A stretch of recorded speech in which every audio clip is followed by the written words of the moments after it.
Alhamdulillahi Rabbil Alamin. Wabihi nasta'inu ala umuri dunya waddin. Wassalatu wassalamu ala ashrafil anbiya wal mursalin, Nabiyyina Muhammadin wa ala alihi wa sahbihi ajma'in. Ya ayyuhalladzina amanu taqullaha haqqa tuqatih wa la tamutunna illa wa antum muslimun. Warahmatullahi wabarakatuh.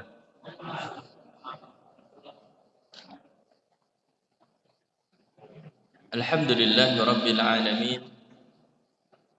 Wabihi nasta'inu ala umuri dunya waddin. Wassalatu wassalamu ala ashrafil anbiya wal mursalin, Nabiyyina Muhammadin wa ala alihi wa sahbihi ajma'in. Ya ayyuhalladzina amanu taqullaha haqqa tuqatih wa la tamutunna illa wa antum muslimun. Yang saya hormati segenap takmir Masjid Baitur Rahman, demikian juga yang saya hormati segenap panitia kajian malam Kamis Masjid Baitur Rahman, serta kaum muslimin dan muslimah, Bapak Ibu sekalian, rahimani wa rahimakumullah.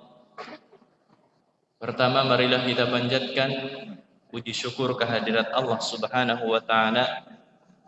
Di kesempatan malam ini Allah taala kembali memberikan kemudahan kepada kita untuk mengadakan majelis ta'lim. Tentunya kita berharap Allah taala berkenan memberikan tambahan ilmu yang bermanfaat bagi kita semuanya, yang nantinya akan membantu kita dalam ketaatan kepada Allah Subhanahu wa taala. Salawat serta salam semoga senantiasa terlimpah untuk panutan kita Nabi besar Muhammad sallallahu alaihi wasallam, keluarganya, para sahabatnya, dan juga umatnya yang setia hingga akhir zaman. Kaum muslimin dan muslimah rahimani wa rahimakumullah, masih melanjutkan pembahasan kita dalam faidah-faidah dari kitab Tauhid. Dan di kesempatan malam ini kita akan bahas apa yang terkait dengan tawakal. Kita berikan judul Tawakal Kunci Kecukupan Hidup. Kaum muslimin dan muslimah rahimani wa rahimakumullah, sangat mungkin dalam kita mengatakan bahwasanya kita sudah tawakal, itu ternyata kita keliru. Karena apa? Karena banyak di antara kita yang menyatakan dirinya tawakal tapi tidak pernah belajar.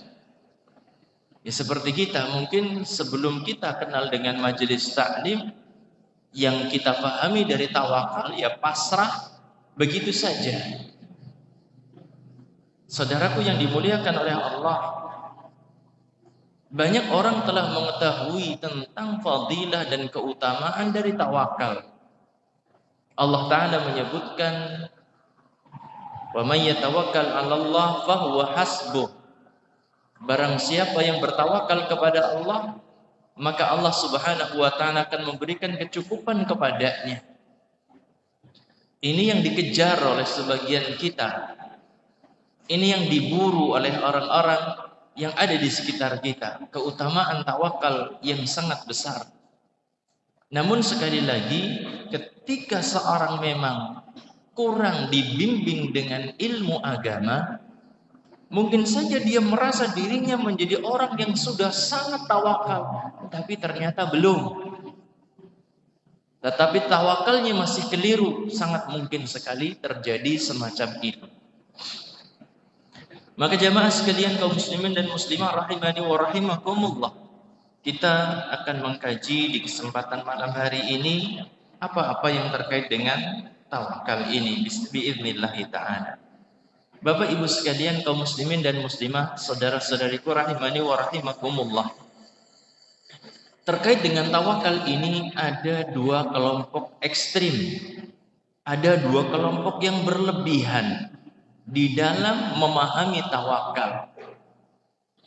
Kelompok yang pertama adalah mereka yang tidak melakukan usaha sama sekali, tidak melakukan usaha sama sekali.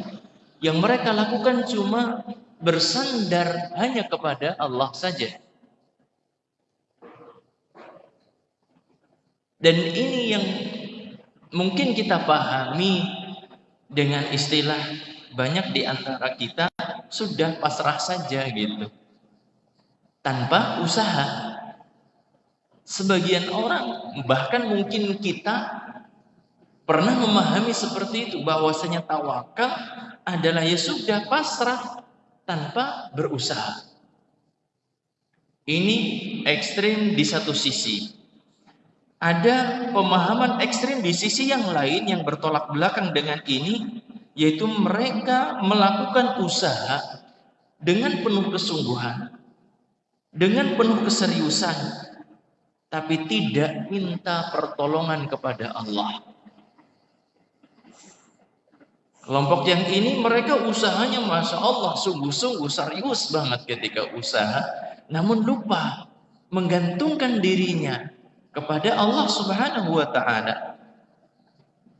Jamaah sekalian yang dimuliakan oleh Allah, dua kelompok ini adalah dua kelompok yang bertentangan, dan nanti akan kita sebutkan mana jalan pertengahan di antara dua kelompok ini. Jamaah sekalian yang dimuliakan oleh Allah, perlu kita luruskan, perlu kita jawab apa yang ada di kelompok ekstrim pertama, yang mereka tidak melakukan usaha, mereka sudah pasrah saja tanpa berbuat sesuatu pun. Hal ini tidak dibenarkan sama sekali. Ini jawabannya. Hal ini tidak bisa dibenarkan sama sekali. Karena Allah Subhanahu wa Ta'ala dalam kehidupan di dunia ini memberlakukan ada sebab dan akibat. Sebab dan akibat itu berlaku dalam kehidupan manusia. Berlaku atau tidak, Pak? Sebab dan akibat berlaku. Orang berolahraga, insya Allah dapat sehat. Orang makan, dapat apa? Kenyang. Orang minum, hilang hausnya, dan lain sebagainya. Orang istirahat, dapat apa? Fisik yang segar, seperti itu. Sebab akibat ini berlaku dalam kehidupan kita. Allah tetapkan itu dalam kauninya, dalam ketetapan kauni Allah Subhanahu wa Ta'ala. Maka manusia untuk mendapatkan hasil harus melakukan usaha. Itu sudah sesuatu yang ditetapkan oleh Allah Subhanahu wa Ta'ala. Dan kalau kita mencermati hakikat tawakal yang digambarkan oleh Nabi kepada kita, kita akan mendapati bahwasanya memang di sana ada benar-benar usaha, benar-benar ada keseriusan dalam melakukan usaha gitu. Ketika Nabi SAW menggambarkan tentang tawakal dalam hadis yang diriwayatkan oleh Imam At-Tirmidzi, beliau SAW mengatakan, "Lau annakum kuntum tawakkaluna 'ala Allahi haqqa tawakkulih." Seandainya saja kalian bertawakal kepada Allah dengan sebenar-benar tawakal. Kalau kalian nih tawakalnya kepada Allah dengan sebenar-benar tawakal, la ruziktum kama yurzaqut tayr, maka kalian bakal dapat rizki sebagaimana burung mendapatkan rizki. Tardu himasa wa taruhu bitana. Pergi pagi hari dalam kondisi apa? Dalam kondisi perut kosong, dan pulang dalam kondisi perut sudah terisi penuh. Inilah gambaran tawakal yang dijelaskan oleh Nabi SAW kepada kita. Ada beberapa pelajaran yang bisa kita ambil dari hadis ini. Yang pertama yaitu pentingnya usaha. Digambarkan tawakal itu seperti seekor burung. Seekor burung itu keluar dari sangkarnya, Keluar dari apa? Sangkarnya apa susu? Sarang. Bener. Kalau dari sangkarnya berarti ucul gitu. Seekor burung itu keluar dari sarangnya. Keluar dari sarangnya berusaha. Ini yang patut dicontoh oleh setiap kita sebagai umat Nabi Muhammad sallallahu alaihi wasallam.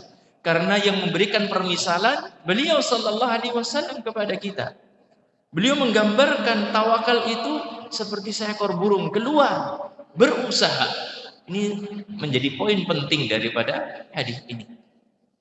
Kemudian yang kedua, tidak perlu kita dihantui pikiran-pikiran tentang nasib kita di masa yang akan datang. Gak perlu seperti itu, sudah. Keluar berusaha, sambut rizki, jemput rizki dengan cara yang halal, sudah. Gak perlu nanti mbok kena apa, mbok kena apa, dan lain sebagainya. Kalau usaha ini, jualan ini nanti gak laku gimana, gak perlu, sudah. Usaha saja. Maksimalkan memang rancangan-rancangan ketika kita mau berusaha, maksimalkan bagaimana kita memikirkan rancangan-rancangan. Panjenengan banyak yang pedagang-pedagang yang saya lihat sukses seperti itu, insya Allah panjenengan pada tahu lah bagaimana merancang suatu usaha gitu. Tapi jangan sampai kita itu stres memikirkan nasib kita, besok mau makan apa, besoknya lagi mau apa. Nggak perlu seperti itu. Ingat Bapak Ibu, masing-masing kita terlahir ke dunia sudah baku catatan rizkinya, gak bakal berubah. Baku apa tidak? Baku. Kalau ada yang mengatakan, loh itu tadinya gak punya sekarang jadi kaya bagaimana? Itu yang ikuti takdir saja, sudah. Gak ada yang berubah. Karena ketika 120 hari di dalam kandungan seorang ibu, datanglah malaikat meniupkan roh kepadanya. Pertama apa? Bikat birizkihi, dituliskan, catatkan apanya? Rizkinya. Gak mungkin akan diambil orang. Sebutir nasi pun gak mungkin akan diambil orang. Setetes air gak mungkin akan diambil orang. Rizki yang sudah ditetapkan untuk kita mungkin. Jamaah sekalian kaum muslimin dan muslimah rahimani wa rahimakumullah, tidak perlu kita stres memikirkan apa? Nasib. Kemudian faedah yang lain dari hadis ini adalah kita optimis dengan rezeki dari Allah Subhanahu wa taala. Bagaimana kita bisa optimis Bapak Ibu? Kita bisa optimis dengan rezeki dari Allah ketika kita kenal Allah dengan baik. Siapa Allah dan apa yang dimiliki oleh Allah. Kenali Allah seperti itu secara maksimal, nanti kita akan optimis bahwasanya Allah Subhanahu wa taala akan ngasih rizki kepada kita. Namun kalau pengenalan kita itu masih kurang terhadap Allah sebagai zat yang memiliki nama Ar-Razzaq, maka kita juga di situ pasti ada kekurangan dalam optimis kita terhadap rizki dari Allah Subhanahu wa taala. Maksimalkan ngaji tentang Asmaul Husna.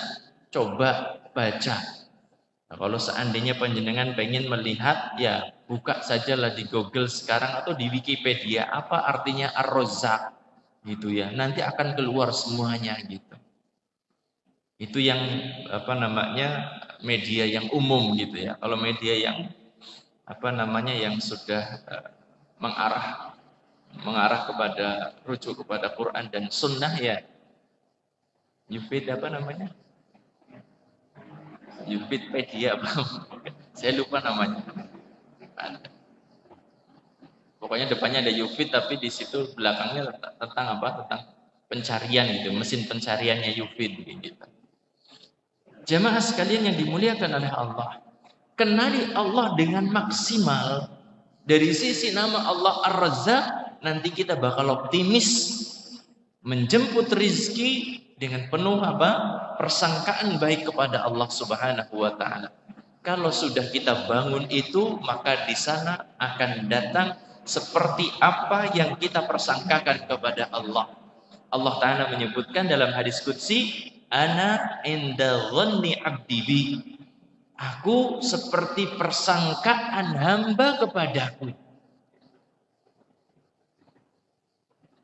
Masya Allah. Kata Allah, aku itu seperti persangkaan hamba kepadaku. In khairan fa khairun, wa in syarran fa syarrun. Jika persangkaannya baik, maka kebaikan yang didapatkan. Jika persangkaannya jelek, maka seperti itulah yang akan didapatkan oleh seorang hamba. Falyadhunna bima syaa. Terserah hamba mau berprasangka apa kepadaku, kata Allah. Itulah yang bakal dia dapatkan. Maka jangan pernah berprasangka buruk kepada Allah Subhanahu wa taala.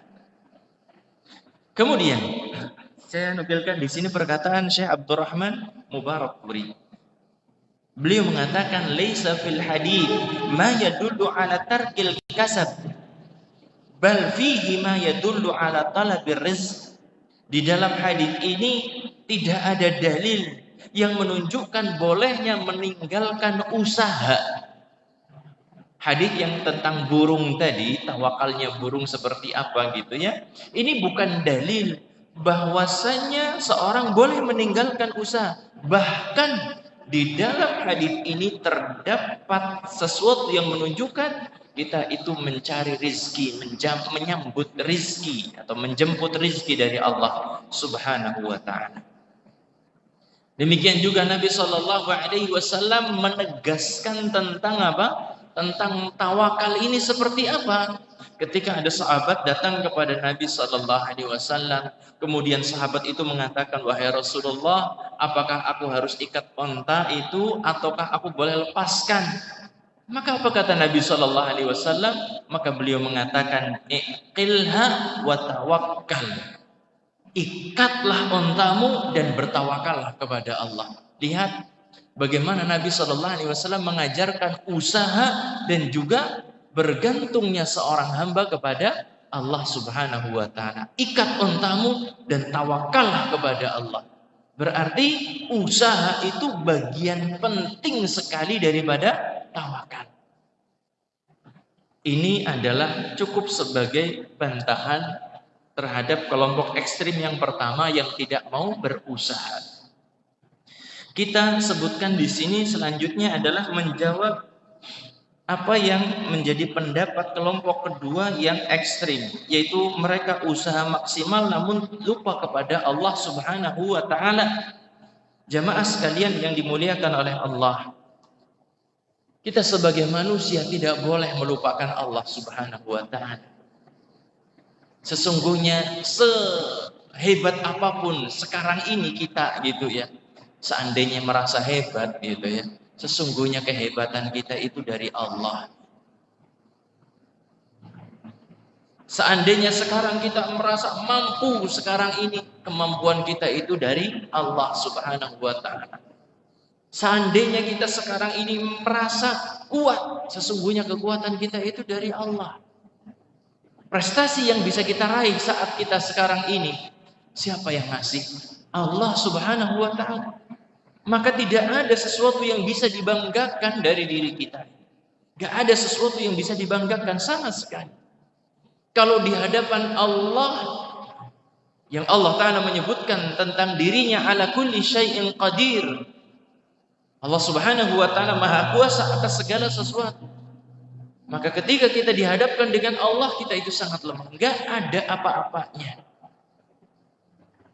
Kita bisa berjalan, kita bisa apa, semuanya dari Allah Subhanahu wa ta'ala. Maka jamaah sekalian, bagaimana kita akan meninggalkan Allah? Bagaimana kita akan berpaling dari Allah? Sementara segala sesuatu yang kita miliki itu dari Allah Subhanahu wa ta'ala. Sehingga kita tidak boleh hanya melihat kepada sebab usaha, lupa kepada yang memberikan kekuatan dan kemampuan kepada kita. Sehingga para ulama mengatakan al-iltifatu ilal asbabi syirkun fit tauhid. Para ulama mengatakan bahwasanya seorang yang cuma berusaha saja menitik beratkan pada usaha tanpa menggantungkan diri kepada Allah, itu adalah kesyirikan dalam masalah tauhid. Syirik yang semacam ini. Karena apa? Yang dia usahakan cuma yang di teori manusia saja. Bertumpunya kepada usaha. Kemudian wal i'radu 'anil asbabi al ma'mur biha qadhun fi syara', dan berpaling dari sebab, tidak mau ngambil sebab, tidak mau berusaha padahal itu sesuatu yang dibolehkan di dalam syariat, hakikatnya itu adalah celaan terhadap syariat. Orang yang cuma menggantungkan diri kepada Allah itu pada hakikatnya telah mencela syariat. Karena apa? Dia tidak mau berusaha. Padahal syariat ini memerintahkan kita untuk berusaha. Jadi dua hal ini perlu kita perhatikan. Saya ulangi lagi, ketika seorang cuma melihat kepada sebab-sebab usaha yang dikerjakan saja tanpa dia bergantung kepada Allah, hakikatnya dia telah melakukan kesyirikan. Dan orang yang cuma bergantung kepada Allah, tidak mau melakukan usaha, hakikatnya itu telah melakukan celaan terhadap syariat. Yang syariat itu memerintahkan kita untuk berusaha.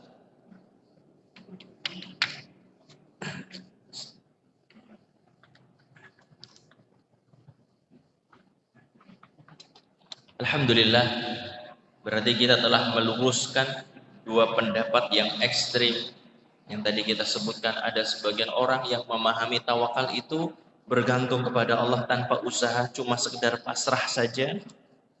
Ada yang mereka memahami dengan usaha tanpa meminta kepada Allah Subhanahu wa taala, dan sudah kita luruskan. Kita akan sebutkan di sini makna tawakal yang lurus, yang benar di antara dua kelompok yang ekstrim tadi. Apa makna tawakal? Sidqu i'timadil qalbi 'ala Allah fi jalbil manafi' wa daf'il madar ma akhdhi bil asbab al ma'dhun biha syar'an.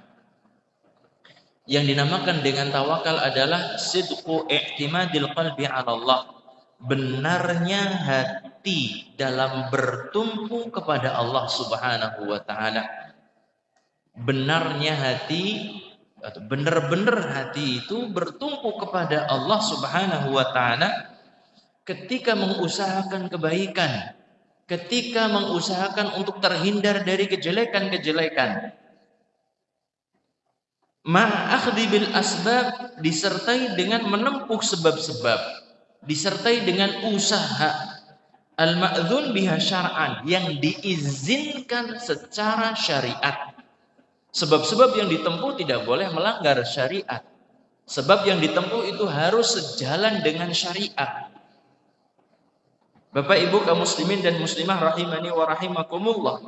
Jadi inti daripada tawakal itu dibangun di atas dua perkara.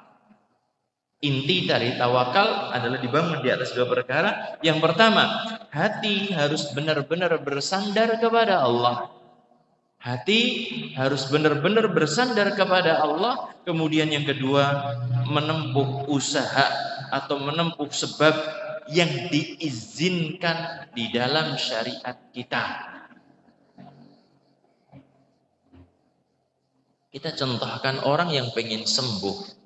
Tawakalnya orang yang pengen sembuh itu ya dia harus bertumpu hanya kepada Allah Subhanahu wa taala saja. Dia yakin seyakin-yakinnya bahwasanya Allah yang bakal memberikan kesembuhan. Usahanya apa? Usahanya dia datang ke dokter. Usahanya datang ke tukang pijet. Usahanya mengkonsumsi jamu.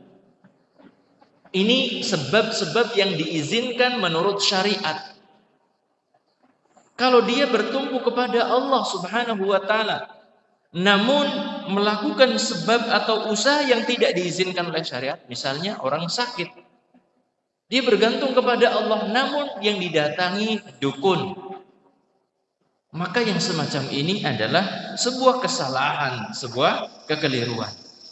Karena itu adalah sesuatu yang tidak diizinkan di dalam syariat kita. Man ataka hinan fasa'alahu an syai' lam tuqbal lahu salatun arba'ina yauman. Barang siapa datang kepada dukun bertanya tentang sesuatu, kemudian apa balasannya bagi orang tersebut? Tidak diterima darinya salat selama 40 hari. Ustadz yang didatangi ustadz kok, yang didatangi Pak Yai kok. Saya nggak datang kepada dukun. Bagaimana jawabannya, Pak? Bagaimana jawabannya? Saya datangnya ke Pak Yai, saya datangnya ke Pak Ustadz kok. Dukun pakai peci, pakai baju koko. Saya nggak datang ke dukun. Sebagian orang katakan seperti itu. Bagaimana jawabannya? Bagaimana jawabannya, Pak?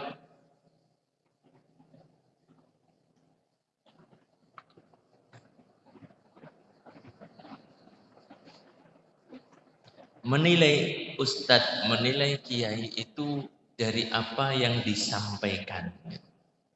Kalau seandainya yang disampaikan itu adalah anjuran untuk bertobat, kemudian istighfar dan lain sebagainya gitu ya, maka tidak mengapa. Tapi kalau seandainya datang kepada ustadz atau yang dikatakan kiai tadi, ternyata kok dapat uli-uli gitu ya, dia nggak dipasang nang kana, dia nggak diinum nganggo kiai dan lain sebagainya, itu bukan ustadz sebenarnya.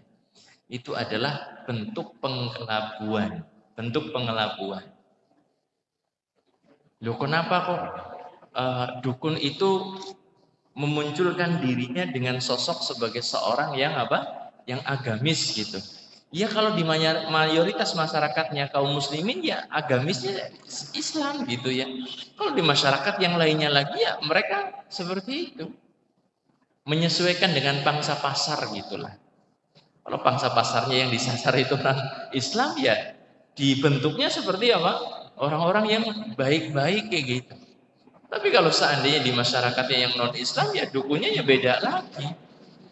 Jamaah sekalian kaum muslimin dan muslimah rahimani wa rahimakumullah. Kita lanjutkan pembahasan kita.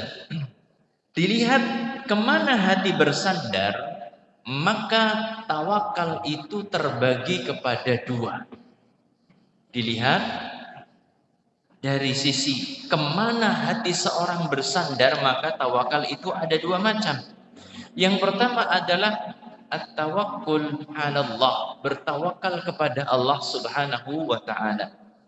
Dan ini merupakan ibadah yang sangat agung. Tawakal merupakan ibadah yang sangat agung. Bagaimana tidak? Satu ibadah yang ketika seorang melakukannya, maka Allah Ta'ala berjanji akan memberikan kecukupan kepadanya. Ini yang tadi saya sebutkan di awal. Ketika seorang mengetahui tentang fadilah daripada tawakal ini, banyak orang pengen bertawakal kepada Allah, namun kadang salah jalan gitu. Apa fadilahnya? Allah Subhanahu wa taala menyebutkan wa may yatawakkal 'alallah fa huwa hasbuh. Barang siapa yang bertawakal kepada Allah, maka sesungguhnya Allah Ta'ala akan mencukupi orang tersebut. Masya Allah. Diberikan kecukupan oleh Allah Subhanahu wa Ta'ala. Namun harus direalisasikan dua pondasi tawakal tadi. Hati benar-benar hanya bertumpu kepada Allah. Kemudian yang kedua, menempuh usaha atau menjalankan sebab-sebab. Jangan sampai satu di antara dua hal ini nggak ada. Keduanya harus ada dalam diri seorang untuk mendapatkan janji pemenuhan kebutuhan dari Allah Subhanahu wa taala. Jamaah sekalian kaum muslimin dan muslimah rahimani wa rahimakumullah. Maka maksimalkan praktek dari tawakal di keseharian kita, di kehidupan kita, maka insya Allah Allah Ta'ala benar-benar akan memberikan jaminan tersebut untuk kita. Jangan sampai kita menuntut janji tapi realisasinya belum ada. Kita wujudkan dulu janji Allah itu kan syarat dan ketentuannya berlaku. Seperti panjenengan dapat hadiah, ada syaratnya? Iya. Ada ketentuan? Iya. Yang berlaku seperti panjenengan berhak mendapatkan satu hadiah dari seorang ketika panjenengan memenuhi syarat dan ketentuan daripada orang tersebut. Demikian juga pemenuhan kebutuhan dari Allah, semuanya ditanggung oleh Allah Subhanahu wa taala. Kapan? Ketika seorang benar-benar merealisasikan tawakal kepada Allah Subhanahu wa taala. Jamaah sekalian yang dimuliakan oleh Allah, demikian juga tawakal ini merupakan cerminan keimanan. Ketika seorang itu bertawakal, berarti orang itu adalah beriman kepada Allah Subhanahu wa taala. Allah Subhanahu wa taala berfirman, "Wa 'alallahi fatawakkalu in kuntum mu'minin." Dan hendaklah kalian bertawakal hanya kepada Allah jika benar-benar kalian itu beriman. Jadi orang yang bisa tawakal kepada Allah maksimal, Bapak Ibu, adalah orang-orang yang memiliki keimanan yang kuat dalam dirinya. Hanya orang beriman saja yang punya tawakal kepada Allah Subhanahu wa ta'ala. Dalam surat Al-Maidah ayat yang ke-23.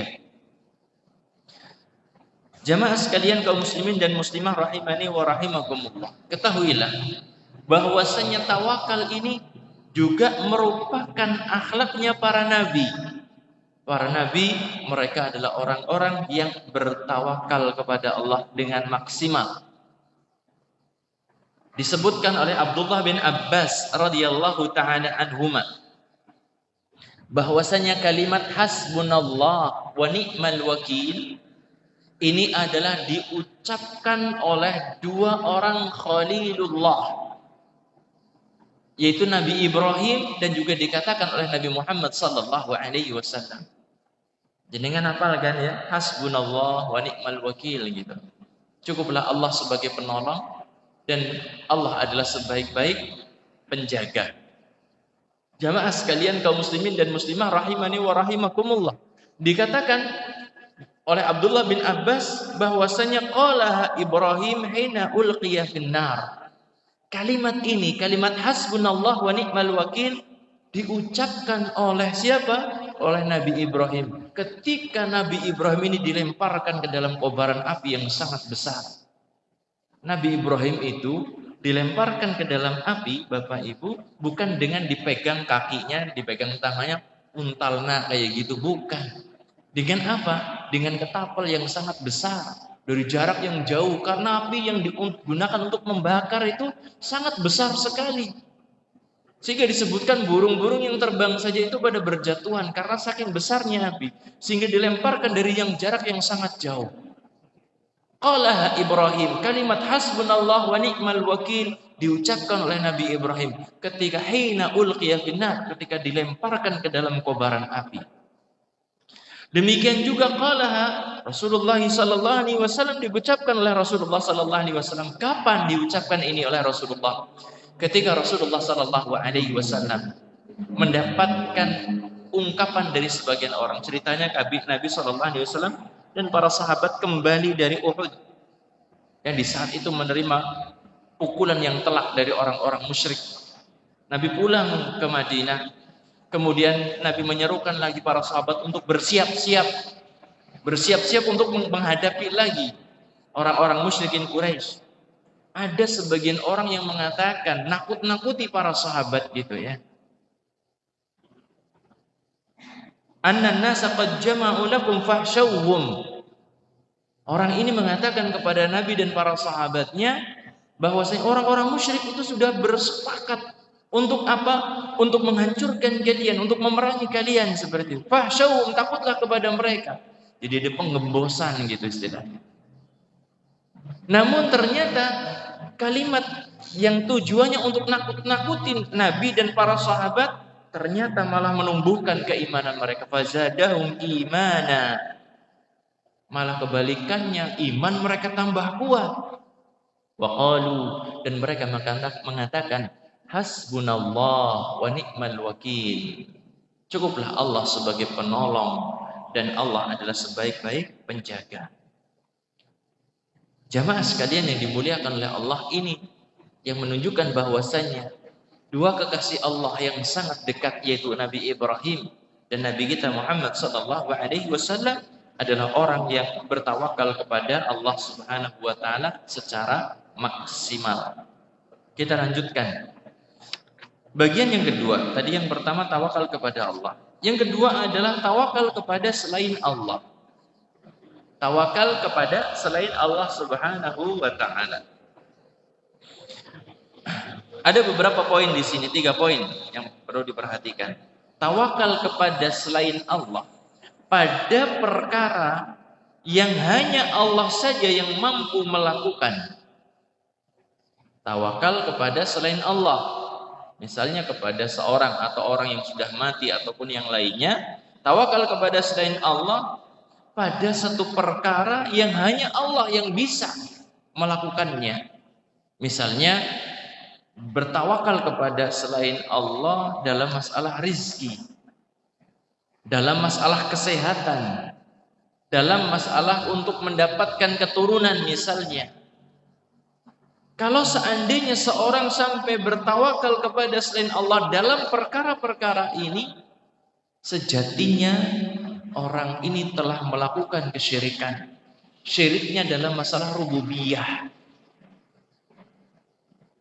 Hati bertumbuh kepada selain Allah pada perkara-perkara yang selain Allah nggak bisa ngasih apa-apa gitu. Kesembuhan siapa yang ngasih? Allah. Anak siapa yang ngasih? Allah Subhanahu wa taala. Rizki siapa yang ngasih? Allah Subhanahu wa taala. Kesehatan siapa yang ngasih? Allah. Jika sampai seorang itu bertumbuh kepada selain Allah, maka sesungguhnya telah melakukan kesyirikan. Ini poin pertama, ditawakal kepada selain Allah. Yang kedua, tawakal kepada selain Allah pada perkara yang Allah memberi kepada makhluk untuk memenuhinya. Tawakal kepada selain Allah. Tawakal itu disertai tadi, hati bertumpu kepada selain Allah, namun ini pada perkara yang Allah memberikan makhluk untuk memenuhinya. Misalnya apa? Seorang bos gitu, majikan, dia tempat bekerja gitu ya, orang-orang banyak bekerja kepadanya. Atau seorang suami gitu, seorang suami di satu keluarga. Perhatikan baik-baik. Ketika seorang istri tawakalnya kepada suami, hatinya benar-benar bertumpu kepada suami dalam kebutuhan-kebutuhan hidupnya, maka yang semacam ini ketika disertai dengan hati bertumpu kepada suami, meskipun dia itu tahu Allah yang ngasih, maka sejatinya terjerumus ke dalam syirik asghar.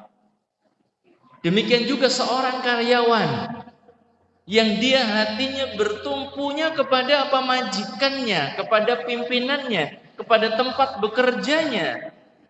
Ketika ditanya yang ngasih rezeki siapa? Ya Allah. Tapi hatinya itu cenderungnya kepada siapa? Kepada majikannya tersebut atau tempat kerjanya tersebut, sesungguhnya telah melakukan syirik asghar. Kemudian yang ketiga, tawakal kepada selain Allah dalam artian mewakilkan urusan kepada seseorang tanpa ada penyandaran hati. Menyerahkan urusan kepada orang lain tanpa ada menyerahkan atau tanpa ada penyandaran hati. Hatinya tidak bersandar kepada orang tersebut. Maka yang semacam ini dibolehkan dan disebutkan atau dinamakan dengan taukil. Taukil. Misalnya seorang berhalangan untuk menjadi khatib Jumat misalnya, kemudian melihat